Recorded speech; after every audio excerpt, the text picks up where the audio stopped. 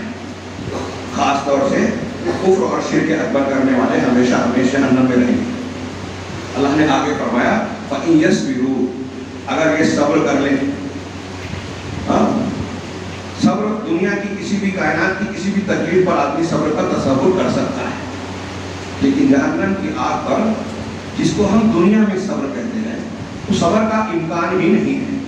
وہ آگ جو دنیا سے 69-70 گنا زیادہ شدید ہے، دامار سے زیادہ کالی ہے، جہاں بندہ موت کو پکارے گا اور موت نہیں آئے گی، جہاں ہر روز عذاب میں ہلکا پن ہونے کی بجائے اور اضافہ ہوتا رہے گا، جس کا حمیم اور غساق انتہائی خطرناک کھولتا ہوا پانی، بدبودار شدید جس کی بدبو سے انسان کے حواس خراب ہوتے ہوں گے، زقوم کا کھانا، غساق، زنجیریں، سلاسل اور جہنم کے انتہائی سنگین عذاب، صبر کا تو سوال ہی پیدا نہیں ہوگا۔ بندہ چیخے گا، چلائے گا، پروردگار ہم کو موت دے دے، ہمیں دوبارہ موقع دے دے، کوئی سنوائی نہیں ہوگی۔ اللہ کہہ رہا ہے فَإِن يَصْبِرُوا، اگر وہ صبر کرے بھی تو ایسا نہیں ہوگا کہ ترس آ جائے۔ دنیا میں صبر کر سکتے ہیں، دنیا میں نیکی کر سکتے ہیں، یہاں بدل ڈھونڈ سکتے ہیں، یہاں اپنی اصلاح کر سکتے ہیں، اور وہاں کوئی فائدہ نہیں۔ میں خاص طور سے اسی نقطے پر توجہ دلانا چاہتا ہوں، فَإِن يَصْبِرُوا فَالنَّارُ مَثْوًى لَهُمْ، صبر بھی کریں تو جہنم ہی ان کا ٹھکانہ ہے، اسی میں جلنا بھولنا ہے۔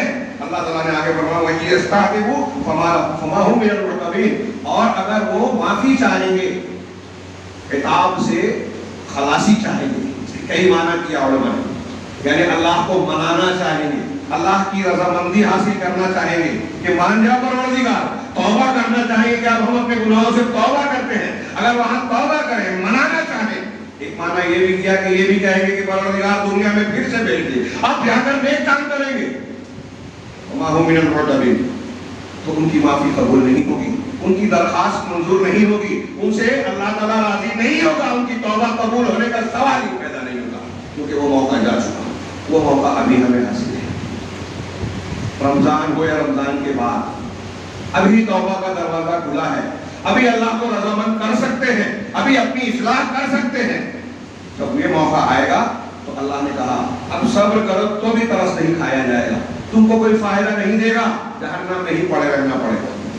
یہ ایک منظر ایک جگہ سورہ حامیم سجدہ میں نے پڑھا۔ اب آگے دیکھیے دوسرا سورہ احزاب کی 2 آیتیں، اللہ تبارک و تعالیٰ نے کہا ان اللہ لعن الکافرین وَأَعَدَّ لَهُمْ سَعِيرًا، اللہ تبارک و تعالیٰ نے کافروں پر لعنت فرمائی، لعنت بھیجی، لعنت کی، ڈال دی، اور ان کے لیے بھڑکتی آگ تیار کر رکھی ہے۔ ہم لوگ جب کافر کہتے ہیں تو فوراً یہ اپنے آپ کو تسلی دے لیتے ہیں کہ ہم تو مسلمان ہیں، حالانکہ آپ دیکھیے کہ کفر کے بعض چیزیں ہمارے درمیان پائی جاتی ہیں۔ ایمان اور کفر ہم لوگوں نے سمجھائی نہیں ہے، وہ فرصت نہیں ہے کہ دین اور عقیدہ سیکھیں۔ کل رات کے درس میں یہ موضوع آیا تھا، اس میں درس میں ایک کتاب کا غریب الایمان کا درس ہوتا ہے، میں نے بتایا صاحب کتاب نے لکھا کہ آج مسلمانوں میں جہالت کا غلبہ ہے، جاہل عوام، جاہل لوگ، عام لوگ تو دور کی بات ہے، بہت سے ایسے لوگ جو علم کے دعوے دار ہیں، ان کے یہاں بھی شرک اکبر کی شکلیں پائی جاتی ہیں، لیکن ہم کو سمجھتا نہیں، اور اس کو بزرگوں کی محبت کا نام دیا جاتا ہے، شخصیت پرستی، اولیاء پرستی، بزرگ پرستی، تازیہ پرستی، اور نہ جانے کیسی کیسی شکلوں میں ہمارے یہاں شرک اور کفر ہے، لیکن لوگوں کو ہوش نہیں ہے، علماء سے استفادے کا ذوق نہیں ہے، علماء کی ٹانگیں کھینچتے ہیں لیکن یہ نہیں سمجھتے کہ وہ کتنا بڑا احسان کرتے ہیں جب قرآن حدیث بتاتے ہیں ہمارے اور ہمارے بچوں کی صحیح تربیت ہمارا فرض تھا، یہ علماء کرام کسی حد تک کر رہے ہیں تو اس کی بھی قدر نہیں ہے۔ اللہ تبارک و تعالیٰ نے کہا جو لوگ انکار کرتے ہیں، کافروں کو، ناشکروں کو، اللہ تعالیٰ نے ان کے لیے بھڑکتی آگ تیار کر رکھی ہے، خالدین فیہا ابدا، اس میں وہ ہمیشہ ہمیش رہیں گے، لا یجدون ولیا ولا نصیرا، اس میں وہاں جب جہنم میں جائیں گے تو اپنا کوئی ولی اور کوئی نصیر حامی اور مددگار نہیں پائیں گے۔ میں آج کے خطبے میں خاص طور سے رمضان المبارک کے خطبے میں نے ذکر کیا تھا کہ اللہ کے سامنے قیامت کے دن دنیا میں جو چیزیں ہمارے کام آتی ہیں، مصیبت پریشانی میں ہم جن چیزوں کو سہارا سمجھتے ہیں کہ یہ چیز ہمیں بچا لے گی، فلاں کا وسیلہ لگا دیں گے، فلاں کے ذریعے بچ جائیں گے، کچھ دیر دلا کے معاملہ نپٹا دیں گے، ایسی جتنی بھی چیزیں ہیں قرآن کے مختلف مقامات پہ اللہ نے تمام چیزوں کا رد کیا، کوئی کام نہیں آئے گا۔ آگے چند آیتیں آپ دیکھیے، میں اپنے الفاظ میں کہوں اس کی بجائے قرآن کے الفاظ سنیے کہ لا یجدون ولیا ولا نصیرا، یہ اپنے لیے کوئی مددگار، کوئی حامی مددگار کارساز نہیں پائیں گے، کوئی مدد نہیں کر پائے گا، کوئی نبی پیر ولی کام نہیں آئے گا۔ یوم تقلب وجوہہم فی النار، جس دن ان کے چہرے جہنم میں الٹے پلٹے جائیں گے، پورے لوگ رہیں گے لیکن چہرے خاص طور سے کہا اس لیے کہ چہرہ آدمی بچاتا ہے جب کوئی پریشانی آتی ہے، دوسری خامیاں چھپا لیتا ہے کپڑے میں، چہرہ دکھاتا ہے، تو ان کے چہرے جو ہے دنیا میں جہنم کی آگ میں الٹے پلٹے جائیں گے۔ یقولون، وہ کہیں گے یا لیتنا اطعنا اللہ و اطعنا الرسول، کاش ہم نے اللہ کی اطاعت کی ہوتی، رسول کی اطاعت کی، اللہ کی بات پر چلے ہوتے، رسول کی بات پر چلے ہوتے۔ قرآن کہہ رہا ہے جہنمی کہیں گے جو بھی جہنم میں جائے گا اللہ ہمیں بچائے، کہ ہم کاش اللہ اور رسول کی اطاعت کا سیدھا سادہ مطلب کیا ہوا کہ جہنم سے بچنے کا راستہ بزرگ پرستی رواج پہ چلنا، اس کی اور اس کی بات سننا نہیں ہے۔ جہنم سے بچنے کا راستہ اللہ اور رسول کی اطاعت ہے۔ بس فلاں نے یہ کہا، فلاں بزرگ نے یہ کہا، ڈیرا نے یہ کہا، کسی نے کیا کہا آپ کو نہیں معلوم ہے، بچ جائیں گے، لیکن اللہ اور رسول نے کیا کہا آپ کو نہیں معلوم ہے، آپ نے عمل نہیں کیا تو نہیں بچیں گے۔ کون سا مسلک صحیح ہے، قرآن حدیث والا یا فلاں اور فلاں والا، چشتی، قادری، نقشبندی، شاہ بیان کی مالکی؟ یہ قرآن کہہ رہا ہے کہ وہاں افسوس کر کے یہ نہیں کہے گا بندہ کہ کاش میں فلاں سلسلے میں لگ جاتا، فلاں بزرگ کے پیچھے چلتا، آگے بلکہ اس پر افسوس کرے گا، کیا کہے گا؟ ربنا وقالوا ربنا انا اطعنا سادتنا وكبراءنا فاضلونا السبيل، پروردگار ہم نے اپنے سرداروں، سادتنا سید کی جمع ہے، اپنے سرداروں وكبراءنا اور بڑوں کی اطاعت کی، ان کی بات مانی، دنیا میں ان کے پیچھے چلتے رہے۔ دنیا میں بڑے سردار دو قسم کے ہوتے ہیں، دنیاوی اعتبار سے چودھری ہے، سیاسی لیڈر ہے، سماج اور معاشرے میں کوئی دبدبہ رکھنے والے سیٹ صاحب اور بڑے لوگ ہیں، یہ بڑے لوگ ایک ہوتے ہیں دنیاوی اعتبار سے، کچھ لوگ ان کے پیچھے آنکھ بند کر کے چلتے ہیں، ہمارا لیڈر، ہمارے پیشوا، ہمارے فلاں، وہ جو بول دیا مانیں گے، صحیح غلط کی پرواہ نہیں، قرآن حدیث کی طرف دھیان نہیں، اللہ اور اس کے رسول کے لیے اتنے زیادہ فکر مند نہیں ہے، ان کی اطاعت فرمانبرداری کا خیال نہیں ہے، اپنے بڑوں کو خوش کرنا، ان کی رضامندی لینا مقصود ہے۔ کہ قرآن کہہ رہا ہے، میں نہیں کہہ رہا ہوں۔ اور ایک وہ ہوتے ہیں جو مذہبی پیشوا ہوتے ہیں، غلط دین پھیلاتے ہیں، بدعت و خرافات بتاتے ہیں، اپنی بڑائی اور عقیدت بزرگی کی دھاک کے دیکھو میرا تو ایسا خواب ہے، میں تو ہوا میں اڑتا ہوں، میرے فلاں بزرگ اور مشائخ کی ایسی ایسی کرامت ہے، بزرگوں کی دھاک بٹھا کر شرک کرتے ہیں، اللہ اور اس کے رسول کے دین سے، توحید کے دین سے پھیرتے ہیں لوگوں کو، صحیح منہج سے ہٹاتے ہیں۔ یہ دینی پیشوا، دونوں جو غلط پیشوا ہیں وہ مذہبی پیشوا ہوں یا دنیاوی پیشوا ہوں، سب کے بارے میں یہ کہیں گے ربنا انا اطعنا سادتنا وكبراءنا، پروردگار ہم نے اپنے سرداروں اور اپنے بڑوں کی اطاعت کی، فاضلونا السبیل، تو انہوں نے ہم کو راہ راست سے، راہ حق سے بھٹکا دیا، ہٹا دیا۔ اور وہ جن ہو یا انس، یہ مضمون قرآن میں کئی جگہ ہے۔ سورہ حامیم سجدہ کی، یہ سورہ احزاب کی حامیم سجدہ کی ایک اور آیت ہے، ربنا ارنا الذین اضلانا من الجن والانس، یہ جہنم میں جانے والے کہیں گے پروردگار ہمیں جنوں اور انسانوں دونوں طبقوں میں سے ان لوگوں کو ہمارے سامنے لا، پیش کر جنہوں نے ہم کو گمراہ کیا، راستے سے بھٹکایا، نجعلہما تحت اقدامنا، ہم انہیں اپنے پیروں تلے رو دیں گے، لیکن من الاسفلین، تاکہ وہ لوگ پست لوگوں اور انتہائی نچلے طبقے میں چلے جائیں، جہنم کے طبقے میں نیچے چلے جائیں۔ اس کے لیے وہاں یہ بددعا کریں گے، اس سے جھگڑیں گے جن کی دنیا میں پیروی کر رہے ہیں آنکھ بند کر، اللہ اور رسول کیا کہہ رہے ہیں ہم کو اس سے پرواہ نہیں، اصولوں کی جنگ نہیں، یہ ہمارے پیشوا ہے، صحیح ہو یا غلط ہم ساتھ دیں گے۔ یہ جو ان کا جھگڑا ہے وہ ان کو جواب دیں گے، یہ ان کو جہنم میں جانے سے پہلے اور جہنم میں جانے کے بعد، کہ قرآن میں متعدد مقامات پر سورہ صاد میں بھی ملے گا، سورہ بقرہ میں بھی ملے گا، سورہ اعراف میں بھی ملے گا، کئی مقامات پر یہاں بھی ہے۔ یہاں بدعا ہے کہ ہم نے اپنے بڑوں اور سرداروں کی پیروی کی، انہوں نے ہمیں راستے سے ہٹا دیا۔ ربنا آتہم ضعفین من العذاب والعنہم لعنا کبیرا، پروردگار ان کو دگنا عذاب دے اور ان پر سخت لعنت فرما، ان پر بہت بڑی لعنت بھیج۔ یہ دنیا میں جو مرے جاتے ہیں اس کے پیچھے اور ان کے خلاف سن نہیں پاتے، اب ہم کچھ بول دیں تو لڑنے آتے ہیں، قیامت کے دن یہ خود کہیں گے کہ ان کو بھیج کر ہم پیروں تلے رون دیں گے، اوپر لعنت فرما، ہمارے ڈبل عذاب دے۔ چونکہ انہوں نے ہمیں گمراہ کیا تھا تو ہم جہنم میں جا رہے ہیں، لہٰذا ہماری گمراہی کی وجہ یہ ہے اس لیے ان کو ڈبل دے۔ سورہ اعراف میں کہا کہ وہ کہیں گے کہ ان کو ڈبل عذاب دے، تو اللہ تعالیٰ کہے گا لِكُلِّ مِنكُمْ ضِعْفٌ وَلَكِنْ لَا تَعْلَمُونَ، تم میں سے ہر ایک کے لیے دوہرا عذاب ہے لیکن تم سمجھتے نہیں ہیں، جانتے نہیں۔ دونوں کو ان کی سرداری ان کی وجہ سے ہے اور ان کا پیچھے چلنا ان کی سرداری میں، دونوں ایک دوسرے کی مدد کر کے اپنے آپ کو صحیح سمجھ رہے ہیں۔ اللہ تبارک و تعالیٰ دونوں کے لیے جو ہے اس قسم کا عذاب ہوگا۔ اسی طریقے سے سورہ اعراف میں یہ بات کہی، اللہ تبارک و تعالیٰ نے قرآن میں مختلف مقامات پر یہ تذکرہ کیا کہ دنیا کے جو اسباب ہیں وہ کوئی کام نہیں آئیں گے۔ میں چند آیتیں صرف پڑھ رہا ہوں، وقت زیادہ ہو جاتا ہے، اس لیے اپنی بات نہ کہتے ہوئے صرف آیتوں کے مضمون پر آپ توجہ دیجیے۔ ہاں، اللہ نے فرمایا مثال کے طور پر سورہ لقمان میں، یا ایھا الناس اتقوا ربکم، اے لوگوں تم اپنے پروردگار سے ڈرو، تقوی اختیار کرو، اس کی شریعت کی پابندی کرو، ڈرو اللہ سے۔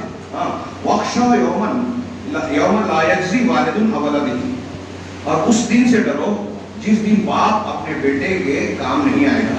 لا یجزی والد بدلہ نہیں دے گا، کام نہیں آئے گا، فائدہ نہیں دے گا، ہم ولد ہی اپنے بیٹے سے۔ دنیا میں سب سے زیادہ مخلص کسی انسان کے ساتھ تعلق سے کوئی ہوتا ہے تو ماں باپ ہوتے ہیں۔ ہاں، دنیا کے لوگ دھوکہ دے سکتے ہیں، آپ کے خلاف لکھ سکتے ہیں، ایسا استثنائی کیس ہوتا ہے کہ باپ بیٹے کا مخالف ہو جائے۔ ہاں، باپ حضرت یعقوب علیہ السلام کے واقعے میں تدبر قرآن میں ہم نے جانا، حضرت یوسف نے حضرت یعقوب کو اپنا خواب بیان کیا تو انہوں نے کہا کہ لا تقصص رؤیاک علی اخوتک فیکیدوا لک کیدا، اپنا یہ خواب بھائیوں سے بیان مت کرنا ورنہ تیرے خلاف چال چلیں گے، سازش کریں گے۔ اسی آیت میں دیکھیے کہ باپ بچانا چاہ رہا ہے اور ڈر ہے بھائیوں کا، اس کا مطلب بھائی حسد کر سکتا ہے، مخالفت کر سکتا ہے اور کرتے ہیں، لیکن باپ چاہتا ہے کہ بیٹا ان سے زیادہ ترقی کرے۔ دنیا میں یہ ہوتا ہے، لیکن آخرت میں کوئی باپ بیٹے کے کام نہیں ہوگا، آئے گا۔ وَلَا مَوْلُودٌ هُوَ جَازٍ عَنْ وَالِدِهِ شَيْئًا، اور کوئی مولود، کوئی بیٹا اپنے والد سے کوئی کام آنے والا کو کوئی فائدہ پہنچانے والا نہیں ہوگا، اپنے باپ کے کام آنے والا نہیں ہوگا۔ صرف ایک جملے پر غور کیجیے، دل دہل جائے گا اگر ہم واقعی یقین رکھتے ہیں اللہ کے کلام پر کہ باپ بیٹے کے کام نہیں آئے گا، بیٹا باپ کے کام نہیں آئے گا۔ ان وعد اللہ حق، یقیناً اللہ کا وعدہ سچا ہے، حق ہے۔ وَلَا تَغُرَّنَّكُمُ الْحَيَاةُ الدُّنْيَا وَلَا يَغُرَّنَّكُم بِاللَّهِ الْغَرُورُ، لہٰذا تم کو دنیا کی زندگی دھوکے میں نہ ڈالے، اور دنیا میں دھوکہ دینے والا شیطان ہو یا نفس ہو تمہیں دھوکے میں مبتلا نہ رکھے۔ دوسری آیت جو سورہ بقرہ میں الگ الگ انداز میں تھوڑے سے ایک لفظ ایک جملے کے آگے پیچھے سے دو جگہ پر ہے، اللہ نے فرمایا وَاتَّقُوا يَوْمًا لَا تَجْزِي نَفْسٌ عَن نَفْسٍ شَيْئًا، اس دن سے ڈرو جس دن کوئی نفس کسی نفس کے کام نہیں آئے گا، کوئی ہستی کسی ہستی کے۔ ہمارے یہاں لوگوں نے وسیلے کا غلط عقیدہ بنا لیا، نماز پڑھے نہ پڑھے، شرک بدعت کریں، رسول اللہ صلی اللہ علیہ وسلم کا نام لے، بزرگوں کا نام لے، ان کی مزار پہ زندگی میں سال میں 2 سال میں ایک مرتبہ چلے گئے، قیامت کے دن وہ بچا لیں گے۔ انتہائی غلط تصور قرآن حدیث سے جس کا رد کیا، اور یہ کسی بزرگ، کسی نبی، کسی فرشتے کے اختیار میں نہیں ہوگا، اجازت ہی نہیں ملے گی کہ کسی شرک کرنے والے کی سفارش کر سکے۔ قرآن حدیث کی دلیلیں موجود ہیں، کوئی کسی کے کام نہیں آئے گا، اگر کوئی سفارش کرے گا تو اللہ کی اجازت سے، اور اس کے لیے کرے گا جس کے لیے اللہ کی اجازت ملے گی۔ یہ قرآن میں ایک جگہ نہیں ہے، متعدد مقامات پر ہے کہ لا تجزی نفس عن نفس شیئا، کوئی نفس کسی نفس سے کچھ بھی کام نہیں آئے گا، کوئی ہستی کسی ہستی کے کچھ بھی کام نہیں ہے، شیئا کچھ بھی کام۔ مانتے ہیں نہیں مانتے اللہ کا کلام؟ دیکھ رہا ہوں کہ بہت سارے مسلمان نہیں مانتے، سمجھتے ہیں کہ قیامت کے دن بھی فلاں بزرگ کا دامن تھام کے بچ جائیں گے۔ جی نہیں، کوئی نفس کسی نفس کے کام نہیں آئے گا۔ ابراہیم علیہ السلام امام الانبیاء ابو الانبیاء، ہاں، اپنے باپ کے کام نہیں آئیں گے۔ جناب محمد رسول اللہ صلی اللہ علیہ وسلم ابو لہب ابو طالب اپنے والدین کے کام نہیں آئیں گے. نوح علیہ السلام دنیا میں اپنے بیٹے کے کام نہیں آئے. لوط علیہ السلام اپنی بیوی کے کام نہیں. یہ کس لیے اللہ نے کہانی سنانے کے لیے واقعہ بتایا؟ نہیں, یہی مضمون سمجھانے کے لیے کہ کوئی رشتہ داری کوئی کام نہیں آئے گی. یہ قرآن کی آیت ہے سورہ صاد میں, لن تنفعکم ارحامکم ولا اولادکم یوم القیامہ. کہ قیامت کے دن تمہارے رشتہ داریاں اور تمہارے اولاد تم کو کچھ بھی کبھی بھی نفع نہیں پہنچا سکتی. یہ قرآن کہہ رہا ہے, سورہ صاد کی آیت ہے یہ, لن تنفعکم ارحامکم ولا اولادکم من اللہ اور یوم القیامہ. قیامت کے دن تمہاری رشتہ داریاں, آپ نبی کی رشتہ داری کے نام کو بولتے ہیں میں فلاں خاندان کا ہوں, فلاں برادری کا ہوں. کوئی رشتہ داری, کوئی برادری, کوئی تعلق اور اولاد کام نہیں آئے گی. یفصل بینکم, اللہ فیصلہ کرے گا. فیصلہ اللہ کا کس بنیاد پر ہوگا کہ تمہارا چہرہ کیسا ہے, تمہارا کون سا خاندان ہے, کس کے بیٹے کس کے باپ ہو. جی نہیں, ہم اچھی طرح جانتے ہیں اعمال ایمان عقیدے کی بنیاد پر یہ فیصلہ ہوگا. وَهُوَ وَاللَّهُ بِمَا تَعْمَلُونَ بَصِيرٌ. اللہ تمہارے اعمال کو خوب جانتا ہے. آگے جو جملہ یہ بتا رہا ہے کہ فیصلہ عمل کی بنیاد پر ہوگا اور عمل سے اللہ پوری طرح باخبر ہے. قیامت کے دن تو منظر یہ ہوگا کہ باپ بھائی بیٹا, رشتہ دار سے بھاگیں گے. یوم یفر المرء من اخیہ وامہ وابیہ وصاحبتہ وبنیہ لکل امرئ منہم یومئذ شأن یغنیہ. اس دن بھائی اپنے بھائی سے بھاگے گا, باپ ماں باپ بھاگیں گے, بیوی اور بچے بھاگیں گے. جو جتنا زیادہ قریبی ہے اس کا اس کے بعد میں ذکر کیا. ہر آدمی کا ایسا معاملہ ہوگا کہ دوسرے سے بے نیاز کر دے گا. یہ منظر ہم سنتے ہیں بھول جاتے ہیں. کوئی منظر یاد دلایا اللہ نے کہ اس دن سے ڈرو جس دن کوئی نفس کسی نفس کے کام نہیں آئے گا. ولا یقبل منها عدل, اس سے کوئی بدلہ قبول نہیں کیا جائے گا. دنیا میں کام آنے والی چیزیں رشتہ داریاں ہوتی ہیں, اس کا رد ہو گیا. باپ ہوتا ہے رد ہو گیا, بیٹا ہوتا ہے رد ہو گیا. ہاں, اب کچھ دے دلا کے تم میرا یہ کام کر دو میں تمہارا یہ کام بنا دوں گا, جیسے آج کل سودے ہوتے ہیں نا. ہاں, ابھی اسرائیل اور حماس پہ چل رہا ہے, ہم 2-4 میزائل ماریں گے, تمہارے 2-4 لوگوں کو نقصان ہوگا, پلٹ کے ہم حملہ کریں گے. ہم حملہ کریں گے, نیتنیاہو کو فائدہ ہوگا, ادھر سے یہ کریں گے, ان کا الیکشن ٹلے گا, ان کو یہاں فائدہ ان کو وہاں فائدہ, لوگوں کی جان جا رہی ہے, کوئی فائدہ نہیں, کوئی مسئلہ نہیں. ویکسین بنایا دنیا کے تاجروں نے, پلان بنایا, حکومتیں بکی ہوئی ہیں, پبلک مر رہی ہے, بیماری سے کا شکار ہو رہی ہے, بھوک ماری کا شکار ہے, اس سے کوئی مطلب نہیں, ہم پیسہ کمائیں گے. اب اگر کوئی مسئلہ آتا ہے کورٹ میں, کچہری میں, کوئی کمیشن بٹھایا جاتا ہے تو دے دلا کے دے دیں گے, معاملہ ختم ہو جائے گا, نپٹا دیں گے. ہو رہا ہے آج کل دنیا میں. آدمی سوچتا ہے مسئلہ آیا تو دے دلا کے رشتے تعلق کی بنیاد پر, پوسٹ کی بنیاد پر معاملہ دبا دیا جائے گا, کوئی عوض دے دیا جائے گا. تو اللہ نے کہا قیامت کے دن ایسا نہیں چلے گا. کافر اگر دنیا بھر کے سونا بھی دے دے, قرآن میں کہا سونا مل جائے اور پورا کا پورا دے کہ یہ لے لے اللہ تعالیٰ مجھے چھوڑ دے, نہیں ہوگا. کافر مجرم چاہے گا. سورہ معارج میں اللہ نے فرمایا یود المجرم لا یفتدی من عذاب یومئذ ببنیہ, کہ مجرم یہ چاہے گا کہ اس عذاب کے فدیے میں, بدلے میں اپنے بیٹا کو دے دے. یود المجرم لا یفتدی من عذاب یومئذ ببنیہ وصاحبتہ واخیہ, اپنی بیوی اور بھائی بہنوں کو دے دے, فصیلتہ التی تؤویہ, اور وہ پورا خاندان دے دے جس میں وہ دنیا میں رہتا تھا. تم ینجیہ, اور پھر اللہ اسے چھوڑ دے گا, نجات دے دے. دنیا میں جس خاندان اور پیچھے رشتوں کے تعلق میں پڑھ کر قرآن حدیث کو پامال کرتا ہے, قیامت کے دن چاہتا رب العالمین یہ سب کو لے لے, سب کو جہنم میں ڈال دے, مجھے چھوڑ دے. ایک دوسرے سے بھاگیں گے, ایک نیکی کو ایک رشتے دار کو نہیں دے گا. منظر میں جائیے, اپنے آپ کو وہاں رکھیے, غور کیجیے کیسا اورناک معاملہ ہوگا. آگے اللہ نے دوسرے مقام پر آگے اسی آیت میں فرمایا وَلَا تَنْفَعُهَا شَفَاعَةٌ, اور کسی کی سفارش اسے کوئی فائدہ نہیں دے گی. جس کا معاملہ جہنم میں جانا طے ہو جائے گا, اسے کوئی جہنم سے خاص طور سے کفار اور مشرکین کو کوئی نہیں نکال سکے, نبی بھی نہیں نکال سکے. ابو طالب کو اللہ کے رسول صلی اللہ علیہ وسلم صرف اتنا فائدہ دیں گے اپنے چچا کو کہ جہنم میں ہلکا عذاب, کافروں جہنم سے نکلنے کا فائدہ نہیں ملے گا. یہ قرآن میں یہ مضمون ہے. شفاعت بالاذن ہوگی ان لوگوں کے لیے ہوگی جنہوں نے شرک نہیں کیا ہے دنیا میں. اب ہمارے یہاں بہت سارے لوگ دین کا کام کر رہے ہیں, دین کی دکان چلا رہے ہیں, شرک توحید ایمان اور کفر بتاتے نہیں ہیں, سمجھاتے نہیں ہیں, لوگ سمجھتے بھی نہیں ہیں, سمجھنا چاہتے بھی نہیں. جبکہ انبیاء سب سے پہلے یہی سے پڑھاتے تھے، یہی سمجھاتے تھے. یہ نہیں مانا، نہیں سمجھا تو اگلا سبق نہیں دیتے تھے. دیکھ لیجیے قرآن و حدیث کو پڑھیے، اللہ تعالیٰ نے عقیدہ واضح کر کے رکھا. تو کوئی سفارش بھی کام نہیں آئے گی، کسی کی سفارش، درخواست، وسیلہ دنیا میں کام بنانے کے لیے یہ بھی چلتا ہے. قیامت کے دن یہ بھی نہیں ہوگا. اللہ نے فرمایا وَلَا هُمْ يُنصَرُونَ، اور نہ ہی ان کی مدد کی جا سکے گی، نہ کوئی مدد کر پائے گا. فرشتے ہوں، انبیاء ہوں، خود اللہ تبارک و تعالیٰ کی طرف سے یہ فیصلہ ہو جائے گا کہ ان کی مدد نہیں کی جائے گی جو کفر اور شرک کر کے آئے ہیں.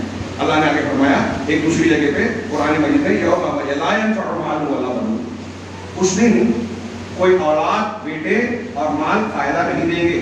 إِلَّا مَنْ أَتَى اللَّهَ بِقَلْبٍ سَلِيمٍ، سوائے اس کے جو قلب سلیم کے ساتھ اللہ کے پاس آئے. قلب سلیم کیا ہے؟ محفوظ دل. وہ محفوظ دل جو شرک سے، کفر سے، گناہوں سے، اللہ کی سرکشی اور نافرمانیوں سے پاک صاف ہوگا. جتنا زیادہ پاک صاف ہوگا اتنا قلب سلیم ہوگا.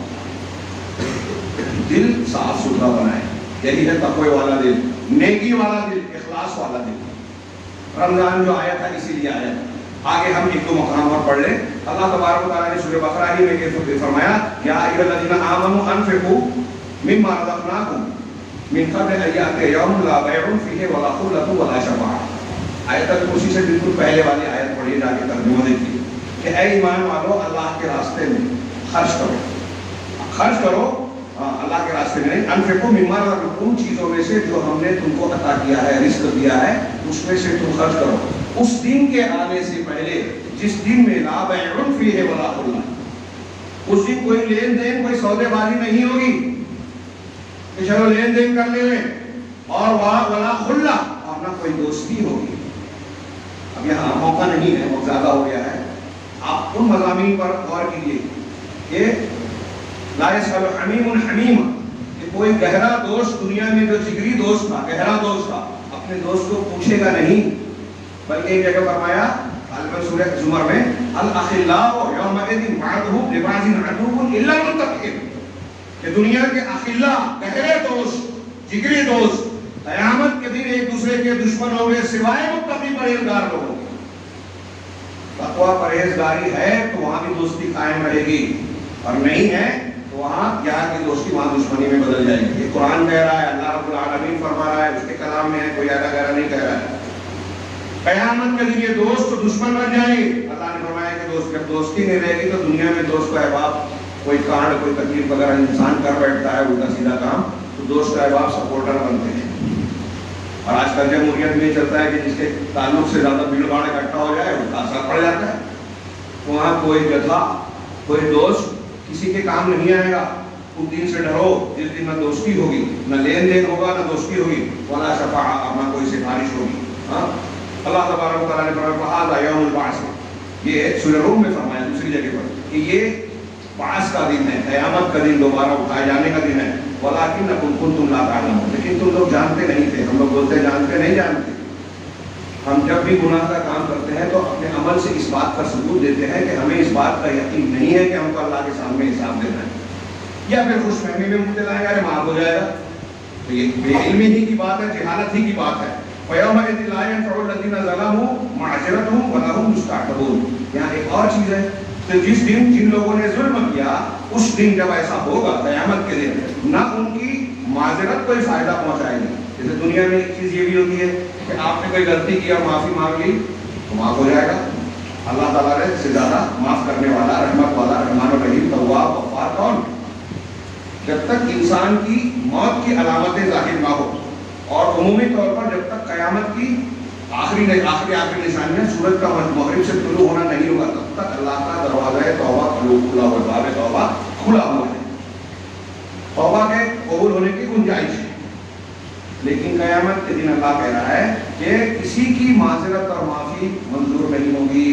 ولا هم یستعتبون، اور وہی بات جو سورہ حامیم سجدہ کی آیت میں تھی کہ نہ ان سے منوانے کے لیے کہا جائے گا، ان سے رضامندی کے لیے کہا جائے گا کہ چلو معافی مانگ لو، توبہ کر لو، اللہ کو منا لو. ایسا بھی نہیں کہا جائے گا، اور کریں گے تو قبول نہیں کی جائے گی. وہ کہیں گے واپس بھیج دے پروردگار، مانا نہیں جائے گا.